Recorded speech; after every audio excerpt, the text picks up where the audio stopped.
Okay, so here's what's happened lately. Um, there were some changes to our compensation plan. There were some changes to the way people come into the business as well, and it's created a bit of chaos.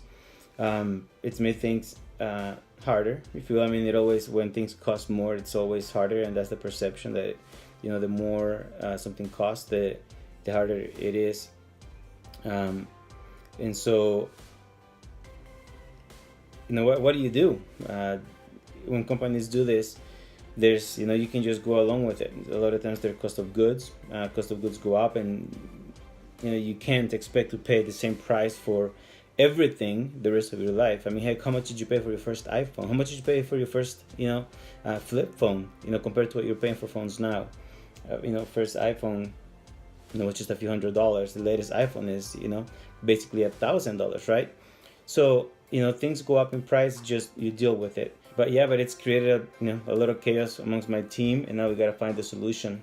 So I'm working on multiple trainings, multiple platforms as well, so people can get the information they need, number one, and number two, so they can get the right mindset.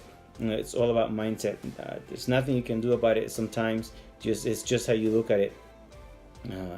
But the training helps, getting people to see it.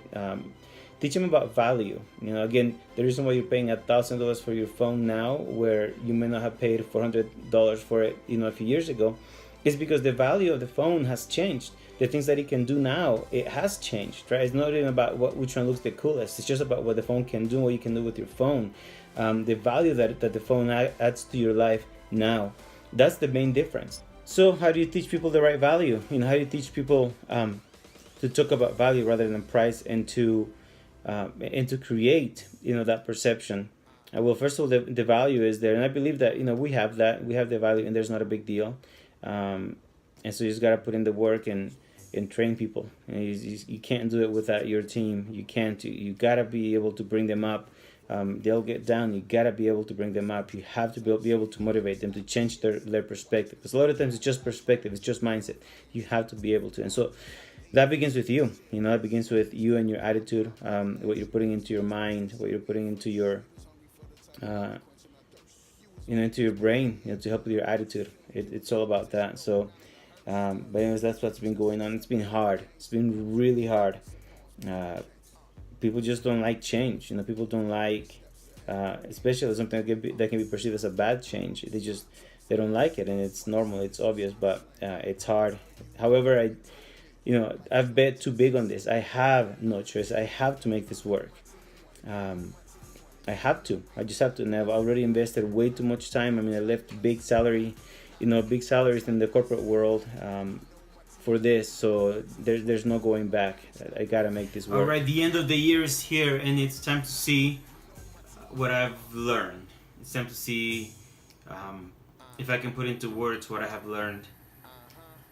I think maybe one of the most significant things for me that I have learned since I've made it this far is that I don't need a salary check to make things work. Like I said, one of my previous videos, it hasn't been just me. It's been the support of my wife as well. She's making some sacrifices to make this work. But we're for the most part pretty equally yoked right now, and that's pretty liberating. And one of the reasons why I never went into business on my own before is because I always figured that I was afraid that I couldn't make it work. I was afraid that it was going to be too big a sacrifice for my family, that I was risking too much. I was risking their well-being. I was always afraid that I would put them out. You know what I mean? It was just that fear that if I failed, then I would really mess it up for them. What if I can't, provide enough food on the table? Food on the table, a roof over the head is always the most important thing. So what if I couldn't even make enough for that? And so, again, having been at it for this long, it's been just liberating to realize that I don't need somebody. And I knew that most of you probably don't know, or some of you actually that know me know that when I met my wife, I was actually doing summer sales. And in summer sales, that you go knocking on doors all day long, and you only get paid when you sell, when you make a sale.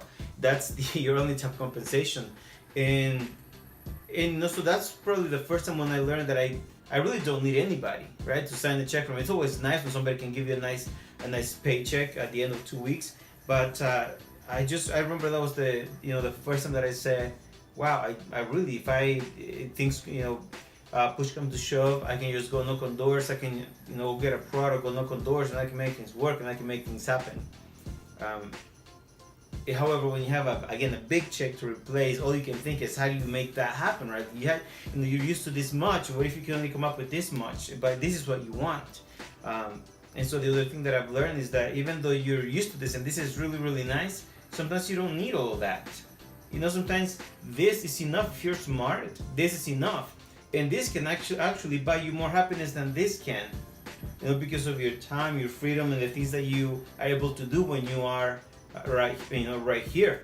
And again, similar to when I was doing summer sales, is I could work all day if I wanted to. Eventually, I met my wife. I wasn't as motivated to work all day as much as I wanted to. So I would go be smarter about it. Work a little bit less. Make a few sales as much as I thought I needed, and then go hang out with her. Right? Again, it wasn't this much. It was this much, but I was happy right here. So that's another thing that I have learned.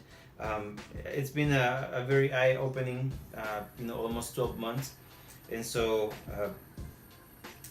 it's been great. It's just so many thoughts in my head. I'll try to put them in, into better context, maybe as the day goes through. But it's been really cool.